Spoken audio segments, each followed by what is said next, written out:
Chapter 26. Memento Mori.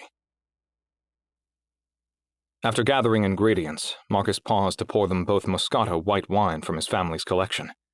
It's rare to find a guy who knows his way around a kitchen, especially at your age. My parents were great cooks. I grew up in here every night. I'm a lucky lady, Diana replied. What are we eating? Angel hair pasta and a pesto sauce. I love pesto. Is that weird since I don't know what's in it? It's olive oil, basil, Parmesan cheese, garlic. Most people use pine nuts, but my family recipe calls for walnuts. The Romans had something similar made of olive oil, cheeses, and herbs. Pesto means pounded, since you grind it all in a pestle and mortar. You were lucky. Italian food in my house was microwavable mac and cheese. It's nice to see that you appreciate your privilege. One time, when I was really young, we visited my grandma, and I had a meltdown over what we were eating. My mother smacked the back of my head, smushed my cheeks together, and said I was a fortunate soul to have so much, because somewhere in the world a child was begging his mother for food, and she was crying to God since she didn't have any. Every time I eat, I still think about that. Every kid is like that. She shouldn't have hit you. Diana's jaw muscles were flexing again. What were you upset about eating? Pesto, actually. Marcus extended his hand. Dame la mano. What does that mean? Give me your hand.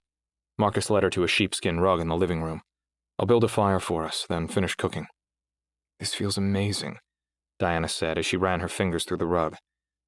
I'm against fur, but this is the first time I've felt it. It's a necessity here. When the heat goes out, you learn to appreciate the warmth of fur real fast. Diana bit her lip. I bet there are other uses for it. Marcus kissed her. Dinner first. Enjoy the anticipation, right? After a short time working in the kitchen, Marcus returned with 2 bowls of pasta to find Diana asleep under a cashmere blanket before the roaring fire. He set the food on the hearth and kissed his sleeping beauty. I'm sorry. Diana rubbed her eyes. I was so serene. Food's ready. We can eat right here if you want. Diana sat up and tightened the blanket to her body. The smell of basil and fire danced around them. Her taste buds delighted in Marcus's creation. She closed her eyes and tipped her head back, savoring the edible experience. This is unbelievable. After a few more bites, she reignited their discussion. How did your parents meet? My dad was my mother's Roman history professor. She said it was love at first lecture. Did they get married right away? No, my mother's parents were skeptical. They worried my father was in it for the money since he was 15 years older, but he had no idea they were wealthy. They got my grandfather's blessing when she graduated and married the next year on the 4th of July. 6 months later, Anthony was born. A sin my father never absolved, even after converting to Catholicism. How long were they married? They would have celebrated their 29th anniversary the year they died. They never spent a single day apart. Marcus dropped his head into his hands, rubbing his face before sitting up straight to look directly at Diana. Then they died together. The floodgates opened on Marcus's confession. This was his chance to move their relationship forward through vulnerability.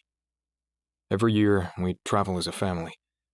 I loved those trips, especially when Anthony was still coming. We went to ancient ruins, we saw the space shuttle launch, we explored redwood forests, we went on safari, and we did service work in places like Soweto. I felt like I lived a lifetime with each adventure, like I was a wiser person for having seen it all myself.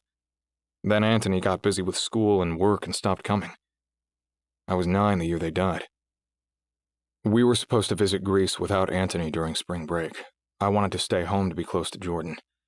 We lost so many classmates to a cancer cluster that year, and other kids had died from accidents and suicide. There was even one girl who was murdered by her mother. Experts came to our school and did interviews, but no one had answers, so all it did was make me more fearful of losing people in my life. I felt safer with Anthony and Jordan at home. This erupted into a huge fight with my parents. My mom was crying, and my father was threatening to beat me senseless. I stormed out and went to Jordan's. The next day, they left without me. We made up by phone, but I could already feel that nothing would be the same. A few days later, they got in a plane for Delos and disappeared over the Aegean Sea. I was at Jordan's when Anthony called. He told me to get home immediately. I knew something was wrong. I could feel it. They were gone. Marcus paused to take a deep breath. Still choking on his words, he continued. Hearing Anthony deliver the news made it real. I was unable to stand. I was crying, screaming. I kept making this horrible, guttural wail I had no control over. All I could think about was our last time together. Spent fighting. The image of my mother sobbing, my father in a rage.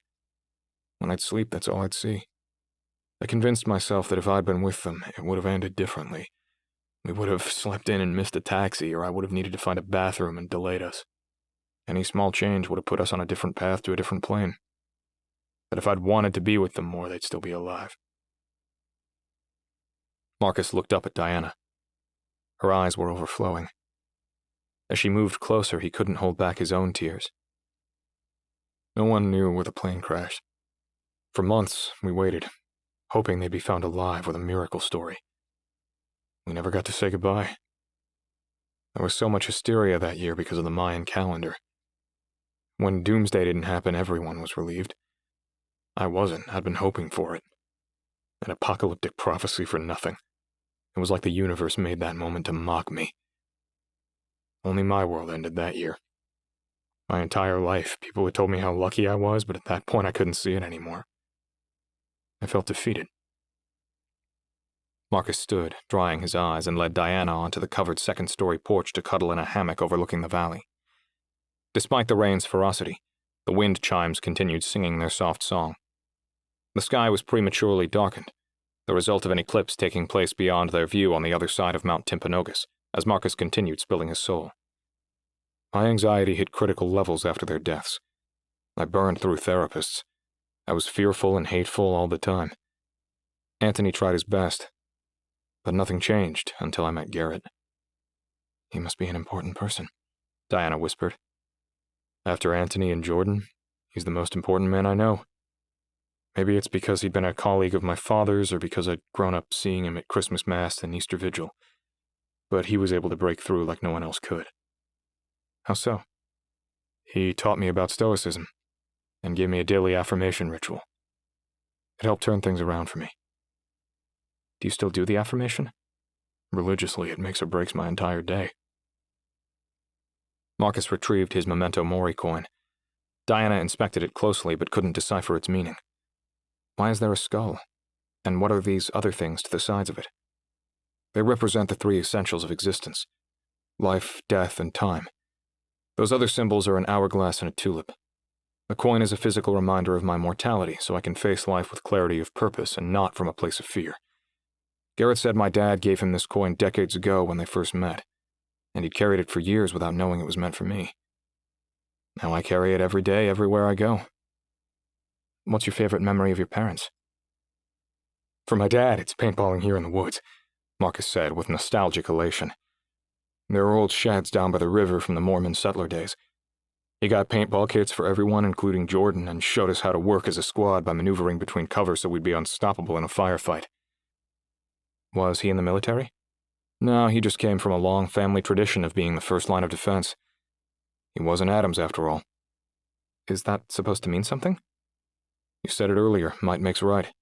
History taught him the strong prey on the weak. He thought it was important to keep yourself from being easy prey. It's why we had guns growing up. He was a modern Minuteman, forever at the ready. I hate guns. Have you ever shot one? Marcus asked. No, I've never touched one and don't want to. What about your mother? What's your favorite memory of her? That's easy, Marcus said with a smile. When we were in public and saw a column on a building, she'd quiz everyone about its type. Doric, Ionic, or Corinthian. She said it was her way of civilizing the barbarians. Anthony and I teased her mercilessly for it. Were you and Anthony always so close? Always. After my parents died, everything changed. He had to raise me. He did a great job, too. He made sure I had someone there every day after school, so life felt normal, as much as that was possible. Diana turned to face Marcus. There's something I want to tell you. The reason I don't get along with your brother is last year he intercepted me on campus. What? Marcus sat up in the hammock. When? It was a few weeks after the Federation arrived. He took me out for coffee to talk about you and school, but then he probed me about my family. He was insistent about that. When I wouldn't give him details, he offered me $2 million in cash to leave you alone. He had it in his gym bag. He said if I was after easy money, this was my chance. It was so Sexist? If he were anyone else, I would have thrown my coffee in his damn face. We haven't said a word to each other since. I'm so sorry. He thinks he's protecting me. I hope you know I didn't ask him to do that. I know. Diana pressed on Marcus's chest, getting him to relax back into the hammock. Is this why you've made a big deal about paying for everything? I don't need anyone's money. I was like this before your brother's bullshit. I pay because I'm capable of taking care of myself. Like your dad, I want to be my own first line of defense. It isn't necessary. I want to help make your life easier. I love that you want to help. I do, but I'm worried I'd lose my identity. My mother worked multiple jobs just to keep us stuck in poverty. I'm not in that place anymore, and I'll never go back. No one will control me through money. Marcus kissed her forehead. Diana spoke softly. Do you think about your parents often? He wasn't ready to tell her about the voicemails, but didn't see the harm in being general. Every day. I think that's healthy. Lots of cultures have ancestor worship as part of their daily rituals. They believe if you say a person's name, it makes them immortal. Their memory lives on forever. I hope that's true, Marcus whimpered. Whatever happens between us, Diana looked into Marcus's eyes. Promise me I won't be a memory that fades away.